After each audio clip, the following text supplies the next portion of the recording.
Hi, this is John with Chest Freezer Cold Plunge, and in today's video we're going to answer the question, does size matter when it comes to your chest freezer? So the first thing is, well, yes, it does, because if you have a chest freezer that's too small for you, you will definitely not fit. And if you have a chest freezer that's too big, it'll take a lot more equipment, so there's more maintenance, it's more expensive to set up. So you really want to find the right balance. And what's guiding this are two things. Number one, what is the optimal way to get into cold water with regards to your body? And then number two, what is your budget? And what feels comfortable to you. So when we're talking about cold water immersion, we know that the greatest number of benefits are going to come from having your shoulders underneath the water. And if you're in a chest freezer that's too small for you, no matter how much you can scrunch up into a ball, it's just not going to be possible to easily do that. So the smallest chest freezers that you can find are typically right around 7 cubic feet, and that's a fairly small chest freezer.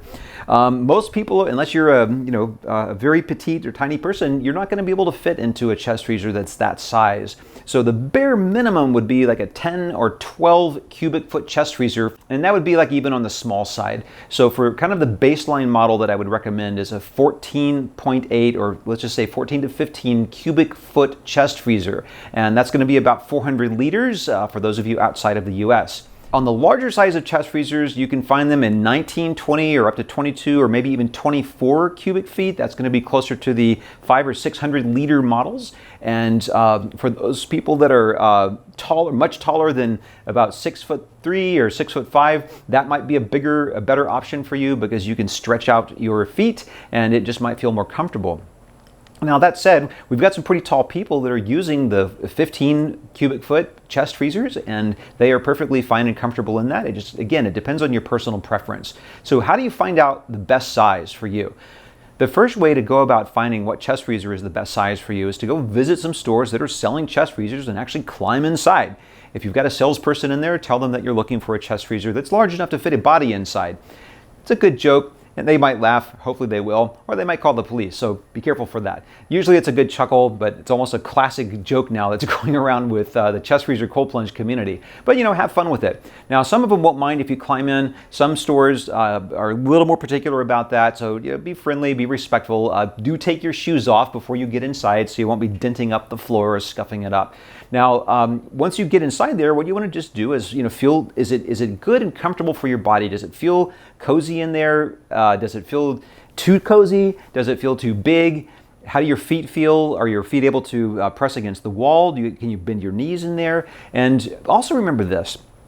You're only going to be in this chest freezer for just a few minutes in terms of your practice. You're not hanging out like you would in a hot tub. It's not meant for relaxation. So it's not really something that you have to make perfectly cozy and comfortable. So the entire idea of the cold water immersion practice is to get you into your discomfort. So that really does drive what you're doing with the chest freezer. You're only spending that little few minutes worth of time. Once you can try out the different sizes, you'll just immediately get a sense in your body of what feels most comfortable for you. And you need to look at different brands and different models, because some chest freezers of the exact same size are a little taller or shorter, or a little wider or not as wide, or some of them are a little deeper than other ones. Find out really what feels best to your body.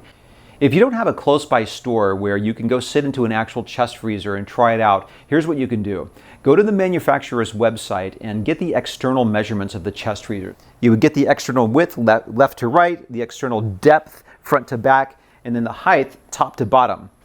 And what you're going to do is subtract somewhere between 5 to 6 inches on a chest freezer from those measurements. And what that's doing, and that's like somewhere 12 to 15 centimeters.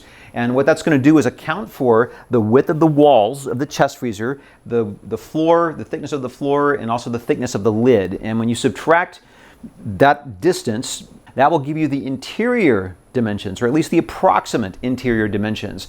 And from there, what you can do is just mark up an area in your house and get a feel for what that feels like. You might start with a corner, in a corner of a room, where you can have that be like the back wall and the side wall of your chest freezer, and then maybe you can put a cardboard box, or just a box there, or a piece of cardboard or something there, a piece of furniture, just to mark up, kind of map out where the interior dimensions of that chest freezer will lie. Now, you do want to make sure that you take into account the bump that's going to be in here.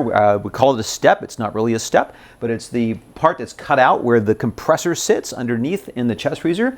That cutout is going to make a difference. It does take up space inside of the chest freezer, and you absolutely want to take that into consideration when you're looking to buy a chest freezer. You'll find two different kinds of compressor covers inside the chest freezers.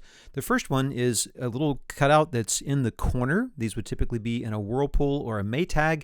And then most of the rest of the other chest freezers you'll find will have a rectangular box shape that goes all the way across from the front to the back to cover the compressor. Typically those things can be somewhere between 8 to 9 inches from the wall sticking out this way. The ones in the back might be 10 to 11 inches coming in this way, and maybe 9 to 10 inches out this way if they're just stuck in the corner. So take those into consideration. Another way to find out what size of chest freezer would be good for you is to jump into my Facebook group and just post the question. Let us know how tall you are and what your weight is, and what your girth is, how big you are, maybe shoulder measurements. And well, there's a lot of people in the group who can jump in and say, hey, I am this size, or you can search through the posts. A lot of people are talking about their height and weight and what size of chest freezer is working well for them. And that could be another resource that's available for you. The Facebook group is Chest Freezer Cold Plunge. That link is in the description below, and you can also check out my website at chestfreezercoldplunge.com. If you get my ebook that goes into all of these details and more in great depth to help guide you through this whole chest freezer cold plunge process of getting this thing set up, there's purchasing that book from me helps me support the group and just people getting out and getting into the cold water, and it also helps support my family. So I do have some affiliate links, and if you purchase from those, that is greatly appreciated. So if you have any questions, please comment or post below. Please like and subscribe, and happy cold plunging.